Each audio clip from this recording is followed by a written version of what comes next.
बंदोबस्त बराबर था करके तुरंत रिस्पॉन्ड हो गया, तो इशू पड़ा नहीं।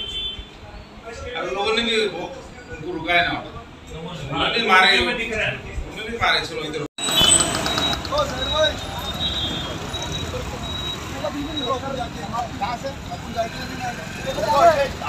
रुकना पड़ेगा यहाँ से।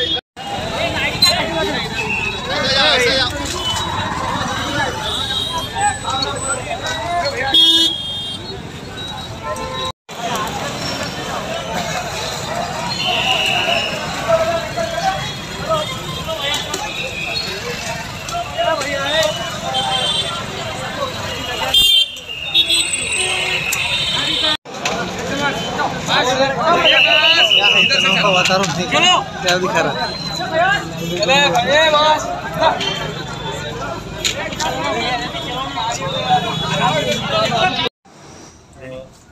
सर, काय घटना घडली नेमकी? आज ईद ए मिलादची मिरवणूक होती, ते शांतता पार पडली शहरामध्ये। फक्त 2 ठिकाणी थोडी किरकोळ घटना झालेली आहे। जे रॅलीमध्ये सहभाग होते काही उपद्रवी मुळे होते आणि त्यांच्या आणि ते दुकानामध्ये काम करणाऱ्या व्यक्तीचं असे दोघांचं थोडा किरकोळ भांडण झाला, बाचाबाची झाली आणि त्यामुळे थोडा एक दुकानमध्ये थोडा घुसून तोडफोड आणि दुसऱ्या दुकानवर थोडा दगडफेक करून त्यांनी नुकसान केलेलं आहे।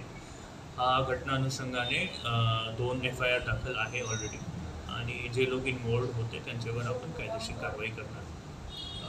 बाकी पूर्ण मिरवणूक शांतता पार पडलेली आहे आणि पोलीस बंदोबस्त अजून पण आहे लावलेला आपण आणि पेट्रोलिंग पण सतत स्टार्ट आहे आणि असा काही जातीय दंगलचा माहोल नाही आहे, पूर्ण शांतता आहे शहरामध्ये।